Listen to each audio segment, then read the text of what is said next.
रेनू खंतवाल। हम जो भी लोग गार्डनिंग पसंद करते हैं, पौधों से प्यार करते हैं, हमारी एक इच्छा होती है कि हम अपने घर में फलों को, सब्जियों को खुद उगाएं और अपने घर में बनी सब्जियों को खाएं। लेकिन सबसे बड़ी दिक्कत ये होती है कि जब हमारा घर अगर ऊपर का होता है तो हमारे पास सीमित गमले होते हैं और उन गमलों में हम एक सीमित पौधे उगा सकते हैं, और उन पौधों में भी जो पैदावार होती है वो इतनी नहीं होती कि उससे आप पूरे टाइम के लिए या पूरे परिवार के लिए सब्जी बना सकते हैं। तो इस वजह से लोग शौकिया तौर पे तो बहुत सारी चीज़ें उगा लेते हैं, जैसे बैंगन है, भिंडी है।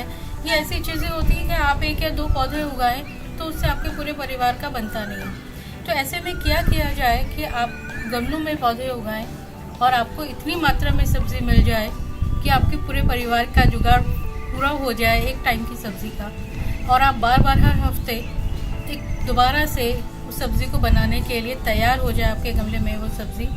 तो उसका एक तरीका है, वो है हमारा कटिंग का। इसे कहते हैं 3G कटिंग।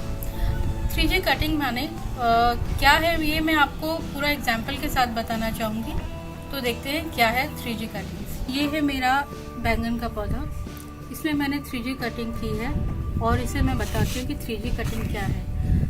3 का आप मतलब समझते हैं 3, और G का मतलब होता है जनरेशन। यानी कि ये पौधा जो है, इसकी जो एक मूल तना है, जो जहाँ से ये जो इसका बेस है, जहाँ से ये पौधा उगा है, ये इसकी फर्स्ट जनरेशन है। ठीक है, अब ये पौधा आप देखेंगे कि इसकी ब्रांच आगे बढ़ रही है और ये 2 पार्ट में डिवाइड हो गई। ये हो गई इसकी सेकेंड जनरेशन। ठीक है, उसके बाद ये जनरेशन यहाँ पर गई, थर्ड जनरेशन होनी शुरू हो गई। वैसे ही आप देखेंगे ये वाली सेकेंड जनरेशन ऊपर आ रही है और ऊपर आकर वो थर्ड जनरेशन में डिवाइड हो जा रही है। यानी कि ये जो है ये थर्ड जनरेशन है जिसपे कि आपका ये बैंगन उगा है।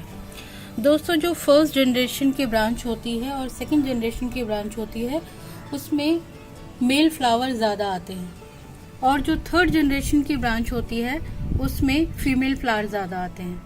और आप जानते हैं जो फीमेल फ्लावर होते हैं उसी में हमारा फल या आपका सब्जी उगती है। तो इसीलिए दोनों का बैलेंस होना बहुत ज़रूरी है। अगर हमारे पौधे में सिर्फ मेल फ्लावर आते रहेंगे, वो दिखने में तो सुंदर लगेंगे लेकिन वो हमारे फ्रूट में कन्वर्ट नहीं होंगे। उसके लिए ज़रूरी है कि आप अपनी जो थर्ड ब्रांच है उसे कैसे पुख्ता करें, उसे आप कैसे जनरेट करें। उसके लिए चाहिए होती है 3G कटिंग, जिसकी मदद से आप एक पौधे में कई सारी ब्रांच उगा सकते हैं, और जितनी ज़्यादा ब्रांच होंगी उतने आपके फीमेल फ्लावर आएंगे और उसमें फ्रूटिंग होगी।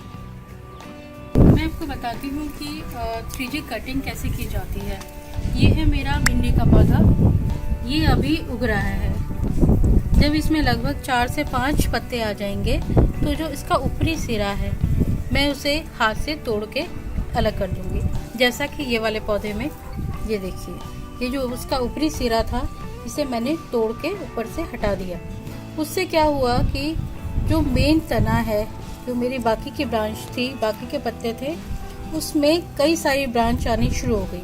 आप खुद देखिए, यहाँ देखिए, ये देखिए, जहाँ सिर्फ एक सिरे में एक भिंडी का पौधा लग रहा था, एक भिंडी उग रही थी, अब मुझे कई सारी ब्रांच से भिंडी, आप देख रहे हैं भिंडी के फूल आने शुरू हो गए। इधर भी देखिए, ये कई सारी ब्रांच हमारी आ गई हैं। ठीक है, तो वैसे ही जब ये वाले पौधे में 4-5 पत्तियां और आ जाएंगी तो इसका जो ऊपरी सिरा है उसे मैं तोड़ लूँगी हाथ से, ताकि जो बाकी के जो ब्रांच है, यानी कि यहाँ पर और इस साइड को, यहाँ से और ब्रांच आ जाएं। ये देखिए, ये है मेरा मिर्ची का पौधा, इसकी भी मैंने ऊपर से कटिंग कर दी थी। आप देखिए, इसका सिरा मैं काट चुकी हूँ ऊपर से। सिरा काटने से क्या हुआ, जो बाकी की ब्रांच हैं वो निकलने लगी और मुझे कितनी जल्दी फ्रूटिंग इसमें होने लगी है। आप खुद देखिए, ये मुश्किल से 1 ब्लस का भी पौधा नहीं है। आप देखेंगे हाथ से हम करते हैं तो ये 1 ब्लस भी पूरा नहीं है, और इस पे कितनी मिर्चें लगी हैं। अपने पौधे की साइज़ के हिसाब से आप देख सकते हैं। तो आप कटिंग करते हैं तो उसमें फ्रूटिंग भी ज़्यादा होती है, उसकी ब्रांच ज़्यादा निकलती हैं और जल्दी फलने फूलने लगता है।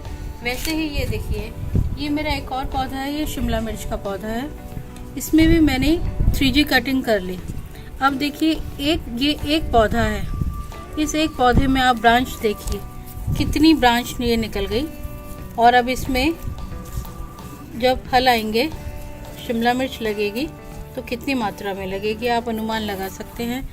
ये एक पौधा है, ये इतना, ये एक पौधा है, ठीक है। और इसकी ब्रांच देखिए, और ये सारा का सारा मैंने बीच का ये कट कर दिया था। तो उसके बाद देखिए कितनी सारी ब्रांच ये निकल आई हैं एक पौधे से। तो जहाँ एक ही ब्रांच में कुछ लिमिटेड हमें फ्रूट्स मिल रहे थे, वहाँ गमले में ही एक पौधे में आपको कई सारी ब्रांच और कई सारे आपको फल मिल रहे हैं, सब्जियां मिल रही हैं। ये आपने देखा। और हमेशा जितनी हम कटिंग करेंगे उतनी हमारी फ्रूटिंग ज़्यादा होगी, क्योंकि ये जो 3rd जनरेशन वाली ब्रांच होती है वो फल देती है। और जितनी हमारे पास 3 जनरेशन वाली वो शाखाएँ होंगी, 4th जनरेशन वाली शाखाएँ होंगी, उतना हमारा पौधा ज़्यादा फलेगा फूलेगा। इसीलिए 3G कटिंग हर पौधे में, खास तौर से जब ज़मीन पे उगा रहे हैं तब तो खैर अच्छी जड़ें होती हैं, अपने आप पौधा ग्रो कर जाता है, लेकिन वहाँ पर भी कटिंग की ज़रूरत होती है। लेकिन गमलों में अगर आप पौधे उगा रहे हैं तो कटिंग बहुत ज़्यादा फ़ायदेमंद देती है। और वो जो एक भ्रम है कि यार गमले में उगाकर कोई इतनी सब्ज़ी थोड़ा ना मिल जाती है कि आपके पूरे परिवार का गुजारा हो जाए, वो सब झूठ साबित हो जाता है। और सच में आप देख रहे हैं ना कि एक छोटे से पौधे में कितनी सारी पूंजी है, आप इसका अनुमान लगा सकते हैं। और यहाँ पर भी और फूल के लिए ब्रांचेस निकलनी शुरू हो गई। इसकी मैंने ज़्यादा कटिंग कर दी थी, तो अभी धीरे धीरे इसमें भी पौधे निकलेंगे। तो आपने देखा किस तरह से कितना बेनिफिट है। अब यहाँ पर देखिए भिंडी है, अभी एक साथ इसमें फूल खिलेंगे तो एक पौधे में हमें कितनी सारी भिंडियाँ मिलेंगी। यहाँ से अलग मिलेगी, उसकी नीचे वाली ब्रांच से अलग मिलेगी, यहाँ से अलग मिलेगी। तो इस तरह से हमें ज़्यादा मात्रा में कई गुना हमारी सब्जियों का उत्पादन इससे बढ़ जाता है। इसीलिए आप भी अपने गमलों में 3G कटिंग करिए और ज़्यादा मात्रा में सब्जियाँ